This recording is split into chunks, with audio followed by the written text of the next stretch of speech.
আমার স্নেহের অষ্টম শ্রেণীর বাংলাদেশ পরিচয় শিক্ষার্থীবৃন্দ, আসসালামু আলাইকুম। তোমরা সবাই বেশ ভালো আছো। এই বৈশ্বিক মহামারী সময়ে তোমরা নিশ্চয়ই বাসায় সুস্থ স্বাভাবিক আছো এবং করোনাকালীন সময়ে সুন্দরভাবে স্বাস্থ্যবিধিগুলো মেনে চলছো। তো আজকে এই ক্লাস উপস্থাপনায় আমি তোমাদের সাথে আছি মোহাম্মদ মাহফুজুর রহমান সরকার, বাংলাদেশ বিশ্ব পরিচয়, অষ্টম শ্রেণী, Shimul memorial north south school and college. সুপ্রিয় শিক্ষার্থীবৃন্দ, আজকের পাঠের শিখন ফল আমরা বিশ্বের বিভিন্ন দেশের মধ্যে আন্তর্জাতিক আমরা আজকে যে পাঠটি আলোচনা করতে যাচ্ছি সেটা হচ্ছে আঞ্চলিক এবং বিভিন্ন আন্তর্জাতিক সংস্থা। আমরা জানি যে তোমাদের এটা 13তম অধ্যায়, এটা খুব ইম্পর্টেন্ট। এই অধ্যায়টা এখান থেকে প্রতি বছরে একটা অ্যাকসেপ্ট কোশ্চেন হয়ে থাকে। আজকের 13 অধ্যায়টা টোটালটাই আমি আলোচনা করব। আজকে পাঠের শিখন ফল বিশ্বের বিভিন্ন দেশের মধ্যে আন্তর্জাতিক সহযোগিতার গুরুত্ব ব্যাখ্যা করতে পারবে। উল্লেখযোগ্য আন্তর্জাতিক সহযোগী সংস্থা যেমন ইউনিসেফ, ইউনেস্কো, ইউএনডিপি, ফাও, হু, ইউএনএফ এর গঠন, উদ্দেশ্য, কার্যক্রমের বর্ণনা দিতে পারবে। আন্তর্জাতিক সম্পৃক্ত পারস্পরিক সহযোগিতায় বাংলাদেশের সংশ্লিষ্টতা ব্যাখ্যা করতে পারবে।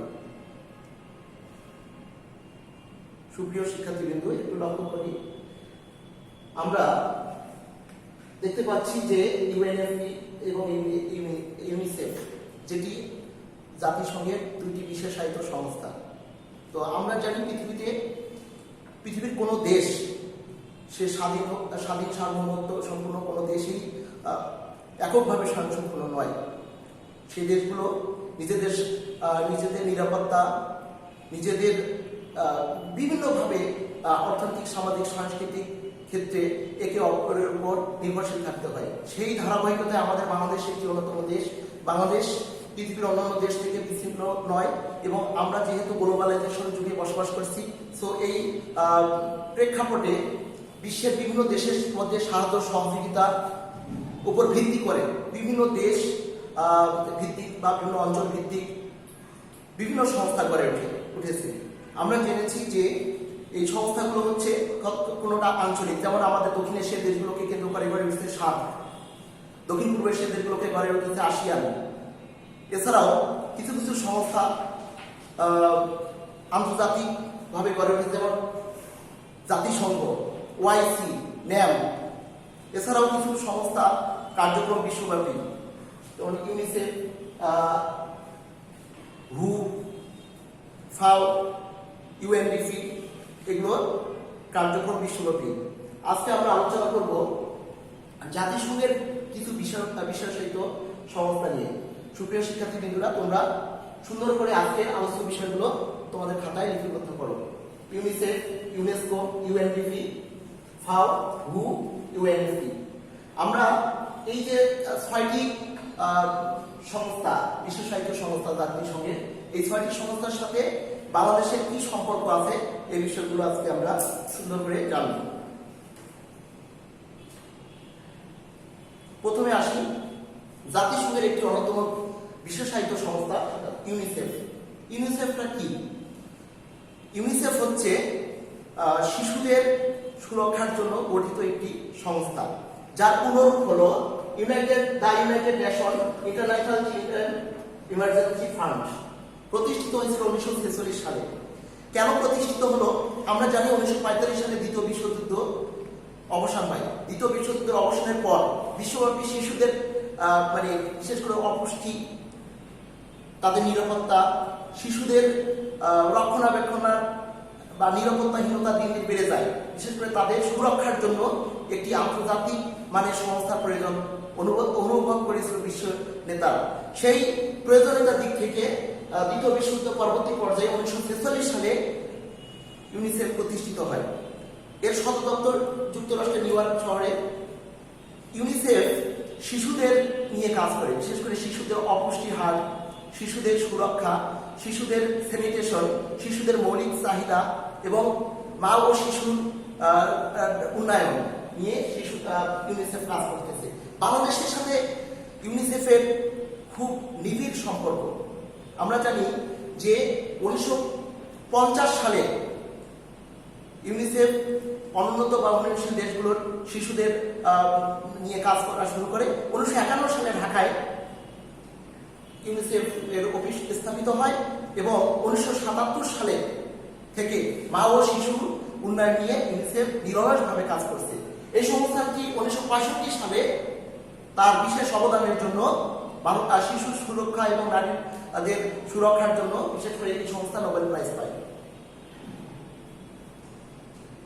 সুপ্রিয় শিক্ষার্থীবৃন্দ, এবার আমরা আরেকটি জাতিসংঘের বিশেষায়িত সংস্থা, মোস্ট ইম্পর্টেন্ট, যেটা খুবই ভেরি ভেরি ইম্পর্টেন্ট একটি সংস্থা, ইউনেস্কো সম্পর্কে আমরা জানবো।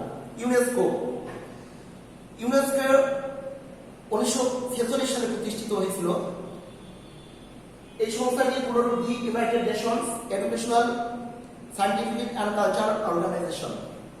প্রতিষ্ঠাতা কাল 1946, সদস্য রাষ্ট্র বর্তমানে 195টি দেশ ইউনেস্কোর সদস্য। সদর দপ্তর ফ্রান্সের রাজধানী প্যারিসে। ইউনেস্কোর কাজের ক্ষেত্র 4টি, বিশেষ করে শিক্ষা, বিজ্ঞান, সংস্কৃতি, যোগাযোগ, এই 4টি ক্ষেত্র নিয়ে কাজ করছে। তাছাড়াও বিশ্বের মানবাধিকার, সুশাসন, ন্যায় বিচার এবং নিরক্ষরতা দূরীকরণের জন্য সংস্থাটি নিরলসভাবে কাজ করেছে। বাংলাদেশের সাথে ইউনেস্কোর সম্পর্ক অত্যন্ত নিবিড়। আপনারা জানেন যে 1972 সালে 27 অক্টোবর বাংলাদেশ ইউনেস্কোর সদস্যপদ লাভ করে। 1973 সালে বাংলাদেশের ইউনেস্কোর শাখা অফিস স্থাপিত হয় এবং বাংলাদেশের বিজ্ঞান শিক্ষা, বাংলাদেশের বয়স্ক শিক্ষা, নিরক্ষরতা দূরীকরণ, বাংলাদেশের যোগাযোগ, সাংস্কৃতিক ক্ষেত্রে এই সংস্থাটি নিরলসভাবে ব্যাপকভাবে কাজ করছে। এবং আমরা জানি যে এই বাংলাদেশের সাংস্কৃতিক সাইটগুলো, বিশেষ করে আমরা জানি পাহাড়পুর, মহাস্থানগড়, এছাড়াও যে কালচারাল হেরিটেজগুলো আছে, যেমন ষাট গম্বুজ মসজিদ, শঙ্কুর বিহার, এগুলোকে রক্ষণাবেক্ষণা বা দেখভাল করার দায়িত্ব নিয়েছে এই সংস্থাটি। সুপ্রিয় শিক্ষার্থীবৃন্দ, এরপর আমরা অন্য একটি সংস্থা জানবো, সেটা হচ্ছে ইউএনডিপি। ইউএনডিপি কেন প্রতিষ্ঠিত হলো? বিশ্বব্যাপী উন্নয়ন কর্মকাণ্ড তদারকি এবং সুশাসন বা গণতান্ত্রিক শাসন প্রতিষ্ঠা করার অঙ্গীকার নিয়ে 1965 সালে ইউএনডিপি প্রতিষ্ঠিত হয়। ইউএনডিপির পূর্ণরূপ হচ্ছে the United Nation Development Programme. ইউএনডিপির পূর্ণরূপ হচ্ছে the United Nation Development Programme. এর সদর দপ্তর যুক্তরাষ্ট্রের নিউ ইয়র্ক শহরে। ইউএনডিপির কাজের ক্ষেত্র 6টি। ইউএনডিপির কাজের ক্ষেত্র 6টি।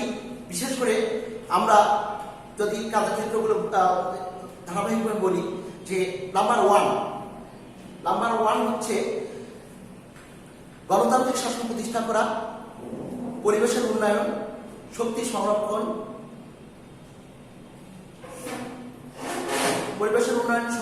সংরক্ষণ, এছাড়াও সুশাসন ও মৌলিক মানবাধিকার নিশ্চিত করা সহ, এবং বিশ্বব্যাপী যে এইডসের যে ভয়াল থাবা সেটা দূরীকরণ করা এবং পরিবেশ সচেতনতা বিষয়ে বিভিন্ন কর্মসূচি গ্রহণ করার করছে এই সংস্থাটি। মোট কাজের ক্ষেত্র হচ্ছে 6টি। বাংলাদেশের সাথে এর সুসম্পর্ক রয়েছে। 1972 সালে ইউএনডিপির সাথে বাংলাদেশ সুসম্পর্ক স্থাপিত হয়। আপনারা জানেন যে বাংলাদেশ যেহেতু একটি উন্নয়নশীল দেশ হিসেবে বাংলাদেশের সুশাসন, গণতান্ত্রিক শাসন নিশ্চিত করা এবং অর্থনৈতিক এবং জীবনযাত্রার মান নিশ্চিত করা, বাংলাদেশের পরিবেশ এবং গ্রামীণ অবকাঠামো, গ্রামীণ অর্থনৈতিক উন্নয়ন এবং জীবনযাত্রার মান, বিভিন্ন উন্নয়নমূলক কর্মকাণ্ড পরিচালনা করা ইউএনডিপির লক্ষ্য। এরপরে আমরা আসি আরেকটি জাতিসংঘের বিশেষায়িত সংস্থা, সেটা হচ্ছে ফাও। ফাও এর পুরোরূপ হচ্ছে ফুড অ্যান্ড এগ্রিকালচার অর্গানাইজেশন। প্রতিষ্ঠা 1945, সদর দপ্তর ইতালির রাজধানী রোমে, সদস্য রাষ্ট্র 167। ফাও মূলত বিশ্বব্যাপী ক্ষুধা, দারিদ্র, মানুষের জীবনযাত্রার মান, খাদ্য উৎপাদন এবং খাদ্য নিরাপত্তা নিশ্চিত করা এবং বিভিন্ন দুর্ভিক্ষ মোকাবেলা করার নিমিত্তে লক্ষ্য নিয়ে ফাও প্রতিষ্ঠিত হয়েছে। বাংলাদেশের সাথে ফাও এর একটা নিবিড় সম্পর্ক রয়েছে। আপনারা জানেন যে বাংলাদেশ যেহেতু একটা কৃষিভিত্তিক দেশ, কৃষি ক্ষেত্রে খাদ্য উৎপাদন বাংলাদেশ এখনো স্বয়ংসম্পূর্ণ অর্জন করতে পারেনি। খাদ্য উৎপাদনে বিশেষ করে এই খাদ্য উৎপাদন স্বয়ংসম্পূর্ণ করতে ফাও প্রয়োজনীয় পরামর্শ, বিভিন্ন উন্নত বীজ, সার, কীটনাশক, কৃষক গ্রামীণ এবং প্রান্তিক কৃষকদের বিভিন্ন বিষয়ে প্রশিক্ষণ এবং বিভিন্ন বিষয়ে পরামর্শ এই ফাও দিয়ে থাকে। এছাড়াও বিশ্বের উন্নত অনুন্নত বিভিন্ন দেশের খাদ্যের স্বয়ংসম্পূর্ণতা অর্জন করার লক্ষ্য নিয়ে ফাও নিরলসভাবে কাজ করে যাচ্ছে। এরপরে আমরা আরেকটি জাতিসংঘের বিশেষায়িত সংস্থা সম্পর্কে জানবো, সেটা হচ্ছে হু, ওয়ার্ল্ড হেলথ অর্গানাইজেশন। হু 1948 সালের 7 এপ্রিল প্রতিষ্ঠিত হয়। এর সদর দপ্তর সুইজারল্যান্ডের জেনেভা শহরে। হু একটা বৃহৎ মানব সেবামূলক প্রতিষ্ঠান। আমরা জানি স্বাস্থ্য একটি মানবাধিকার। এই মানবাধিকার স্বাস্থ্যকে সুরক্ষার জন্য, বিশ্বব্যাপী স্বাস্থ্যকে সুরক্ষার জন্য বিভিন্ন সংকট, বিভিন্ন ঘাতক ব্যাধি, বিভিন্ন সংক্রামক ব্যাধি নির্মূল করার জন্য এই হু প্রতিষ্ঠিত হয়েছে। আমরা জানি যে বাংলাদেশের সাথে হু এর বিশেষ সম্পর্ক রয়েছে। বাংলাদেশের সাথে হু এর যে কার্যক্রমগুলো হয়েছে, আমরা জানি যে 6টি ঘাতক ব্যাধি নির্মূল করতে হু বিভিন্নভাবে সহযোগিতা করছে। 6টি ঘাতক ব্যাধি হলো হুপিং কাশি, যক্ষ্মা, টিটেনাস, পোলিও, এছাড়াও ডায়রিয়া, কলেরা নির্মূলের জন্য হু বিভিন্নভাবে সাহায্য সহযোগিতা করছে। এছাড়াও আপনারা জানেন যে বর্তমান সময়ে যে করোনা পরিস্থিতি এবং এরকম বিভিন্ন এইডস, সার্স, বার্স বা বিভিন্ন ঘাতক ব্যাধি, বিভিন্ন ভাইরাস জনিত, ব্যাকটেরিয়া জনিত যে রোগগুলো আছে নতুন নতুন, সেগুলো চিহ্নিত করা এবং এগুলোর যথাযথ প্রতিকার, প্রতিষেধক আবিষ্কার করাও হু এর অন্যতম লক্ষ্য কাজ। এবং বিভিন্ন অঞ্চলকে কেন্দ্র করে, যেমন এর আগেই জিকা ভাইরাস পৃথিবীব্যাপী আমাদেরকে ভাবিয়ে তুলেছিল। বর্তমানে করোনা ভাইরাস, এই করোনা ভাইরাস সম্পর্কে প্রয়োজনীয় দিক নির্দেশনা, টিকা আবিষ্কার, প্রতিষেধক আবিষ্কার এবং বিশেষ বিশেষ অঞ্চলকে রেড অ্যালার্ট হিসেবে ঘোষণা করা হু এর অন্যতম লক্ষ্য বা কাজ হিসেবে পরিগণিত হচ্ছে। সুপ্রিয় শিক্ষার্থীবৃন্দ, এরপরে আমরা জাতিসংঘের আরেকটি বিশেষায়িত সংস্থা সম্পর্কে জানবো, সেটা হচ্ছে ইউএনএফপিএ। ইউএনএফপিএ এর পুরো হচ্ছে United nation fund for population activities, অথবা সংক্ষিপ্তভাবে বলা যায় ইউনাইটেড নেশন পপুলেশন ফান্ড। আমরা জানি যে পৃথিবীর জনসংখ্যা বাড়ছে, পৃথিবীর বিভিন্ন দেশের জনসংখ্যাগুলো জ্যামিতিক হারে বাড়ছে। এই জনসংখ্যা বৃদ্ধি একটা সমস্যা। জনসংখ্যা বৃদ্ধির ফলে বিভিন্ন দেশে, বিশেষ করে অনুন্নত এবং উন্নয়নশীল দেশগুলোতে সামাজিক, সাংস্কৃতিক বিভিন্ন ক্ষেত্রে প্রকট সমস্যার সৃষ্টি হচ্ছে। এই জনসংখ্যাকে নিয়ন্ত্রণ করার জন্যই মূলত ইউএনএফপিএ প্রতিষ্ঠিত হয়েছিল 1969 সালে। সদস্য রাষ্ট্র বর্তমানে 140টিরও বেশি দেশ ইউএনএফপিএ এর সদস্য। বাংলাদেশের সাথে এর সম্পর্ক অত্যন্ত ঘনিষ্ঠ। বিশেষ করে আমরা জানি যে এই বাংলাদেশের জনসংখ্যা, বাংলাদেশের নারীর ক্ষমতায়ন, বাংলাদেশের নারীর উন্নয়ন এবং নারী জনসংখ্যা নিয়ন্ত্রণে নারীর যে ভূমিকা, সেগুলো নীতি নির্ধারণ, কর্মসূচি, পরিকল্পনা গ্রহণ করেছে এবং সেই সাথে বিশ্বের বিভিন্ন দেশের জনসংখ্যা নির্মূল করার জন্য এই সংস্থাটি কাজ করছে। তাছাড়াও বাংলাদেশের এই সংস্থার আলোকে বাংলাদেশের ঢাকা বিশ্ববিদ্যালয়ে পপুলেশন সায়েন্স নামে একটি সাবজেক্ট খোলা হয়েছে, যেটা খুবই গুরুত্বপূর্ণ। এবং এই পপুলেশন সায়েন্স সাবজেক্ট খোলার মধ্য দিয়ে বাংলাদেশের জনসংখ্যার বৃদ্ধির কারণ, এর প্রভাব এবং এর প্রতিকার এবং এগুলো নিয়ে, জনসংখ্যা নিয়ে নতুন নতুন গবেষণা এবং বিশ্বব্যাপী জনসংখ্যা উন্নত দেশগুলো কিভাবে নির্মূল করছে সেটা সে সম্পর্কে ধারণা পাওয়া যাচ্ছে এই পপুলেশন সায়েন্স সাবজেক্ট প্রতিষ্ঠার মধ্য দিয়ে। সো বাংলাদেশের সাথে ইউএনএফপিএ কার্যক্রম অত্যন্ত ঘনিষ্ঠ এবং খুবই যুগ উপযোগী। সুপ্রিয় শিক্ষার্থীবৃন্দ, আজকের পাঠে আমরা এখন মূল্যায়ন জানবো। আমরা জানি যে, তাহলে আমরা জানলাম একটু যে যে আমরা বাংলাদেশ ও পৃথিবীর বিভিন্ন আঞ্চলিক ও আন্তর্জাতিক সহযোগিতামূলক সংস্থা বাংলাদেশের সাথে বাংলাদেশ যেহেতু বিশ্বায়নের যুগ চলছে, বাংলাদেশের সাথে আমরা বুঝতে পারলাম যে এই সংস্থাগুলোর সম্পর্ক অত্যন্ত ঘনিষ্ঠ এবং খুবই যুগোপযোগী। কেননা আমরা কোনো দেশ স্বয়ংসম্পূর্ণ নয়, আমরাও স্বয়ংসম্পূর্ণ নই। সো এই জন্য আমাদের এই সংস্থাগুলোর সাথে নিবিড় সম্পর্ক রয়েছে। আমরা বিশেষ করে এই সংস্থাগুলোর কিছু কিছু সংস্থা খুব গুরুত্বপূর্ণ, যেমন ফাও, হু, তারপরে হচ্ছে ইউনেস্কো, ইউএনডিপি, এগুলো খুব ভালো করে গুরুত্ব দিয়ে পড়তে হবে। তো আজকের আমরা পাঠের মূল্যায়নগুলো আমরা করবো। এখন ইউএনডিপি কত সালে প্রতিষ্ঠিত হয়? আমরা জানি 1965 সালে ইউএনডিপি প্রতিষ্ঠিত হয়।